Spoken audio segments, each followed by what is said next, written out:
मथुरापुर में कांग्रेस की विस्तारित कार्यकारिणी बैठक का विशाल आयोजन। चराइदेव में आयोजित होगी असम प्रदेश कांग्रेस कमेटी की विस्तारित कार्यकारिणी बैठक। आगामी 8 सितंबर को चराइदेव ग्राम्य क्रीड़ा परियोजना मथुरापुर में एआईसीसी और एपीसीसी की कांग्रेस कमेटी की विस्तारित कार्यकारिणी बैठक आयोजित की जाएगी। इस बीच चराइदेव जिला कांग्रेस ने लगभग सभी तैयारियां पूरी कर ली हैं। शुक्रवार को जिला कांग्रेस के अध्यक्ष उत्पल गोगोई की उपस्थिति में सभी कांग्रेस कार्यकर्ता जोर शोर से तैयारियों में जुट गए। चराइदेव से आगामी पंचायत चुनाव का बिगुल बजाएगी कांग्रेस। चराइदेव के मथुरापुर में 8 सितंबर को असम प्रदेश कांग्रेस कमेटी की विस्तारित कार्यकारिणी बैठक आयोजित होगी। प्रदेश कांग्रेस के नेताओं के साथ केंद्रीय नेतृत्व भी इस बैठक में उपस्थित रहेगा। मथुरापुर से इस्लाम अहमद। असम प्रदेश कांग्रेस कमिटिर कार्यनिर्वाहक बर्धित कार्यनिर्वाहक सभाখন आमी मथुरापुर ग्राम्य क्रीड़ा प्रकल्पत अनुष्ठित কৰিবৰ কাৰণে সিদ্ধান্ত কৰা হ'ল। চৰাইদেউ মৈদামৰ একেবাৰে সমীপতে এই মথুৰাপুৰ গ্ৰাম্য ক্ৰীড়া প্ৰকল্প।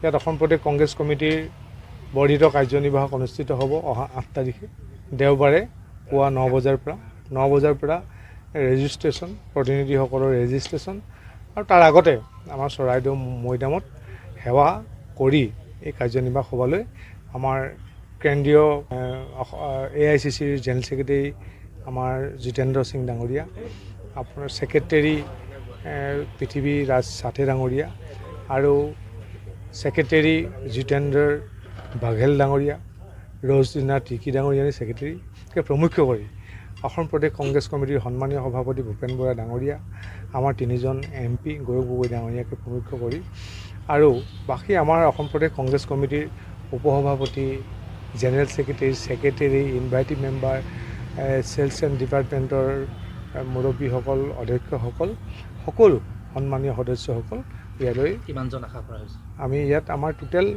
মেম্বাৰ 405 জন আছে। 400 কাৰ্যনিৰ্বাহক অনুষ্ঠিত কৰিবৰ কাৰণে প্ৰায় সম্পূৰ্ণ কৰি তুলিছোঁ পেণ্ডেল বা অস্থায়ী পেণ্ডেল।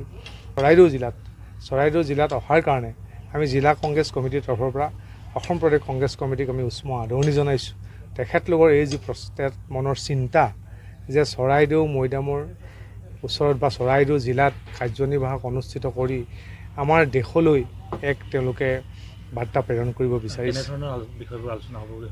অসমৰ ভৱিষ্যত পৰিকল্পনা, কংগ্ৰেছ দলৰ যি ভৱিষ্যত পৰিকল্পনা আছে, আজি ৰণসিঙা আমাৰ যি কংগ্ৰেছ দলৰ আহিবলগীয়া পঞ্চায়তৰ নিৰ্বাচন, 26ৰ বিধানসভাৰ নিৰ্বাচন, এই গোটেইবিলাকৰ কাৰণে ৰাজনৈতিক যি পৰিক্ৰমা কৰিব, ৰাজনৈতিকভাৱে যি চিন্তা চৰ্চা কৰিব, ৰাজনৈতিকভাৱে যি সিদ্ধান্ত গ্ৰহণ কৰিব, এই সিদ্ধান্তবিলাক এই সভাৰ যোগেদি কৰিব বুলি আমি আশা ৰাখিছোঁ।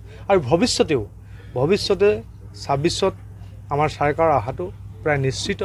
গতিকে চৰকাৰ আহিলে কেনেধৰণৰ কামবিলাক কৰিব লাগিব চৰাইদেউত তাৰো আমি প্ৰস্তাৱ নিশ্চয় বহাম। 24ৰ লোকসভা নিৰ্বাচনত সেই কথাটো প্ৰকাশ ঘটিল। আৰু যোৰহাটৰ লোকসভা সমষ্টিয়ে আপোনালোকে দেখিছে যিজন মানুহক হাৰিব বুলি বৰ্তমান চৰকাৰে প্ৰচাৰ চলাইছিল, কিন্তু ৰাইজে কৈছে এইটো অকল কংগ্ৰেছ দলে নহয়, এই ৰাইজে গৌৰৱ গগৈ ডাঙৰীয়াক বিপুল ভোটত জিকাবলৈ সক্ষম হ'ল।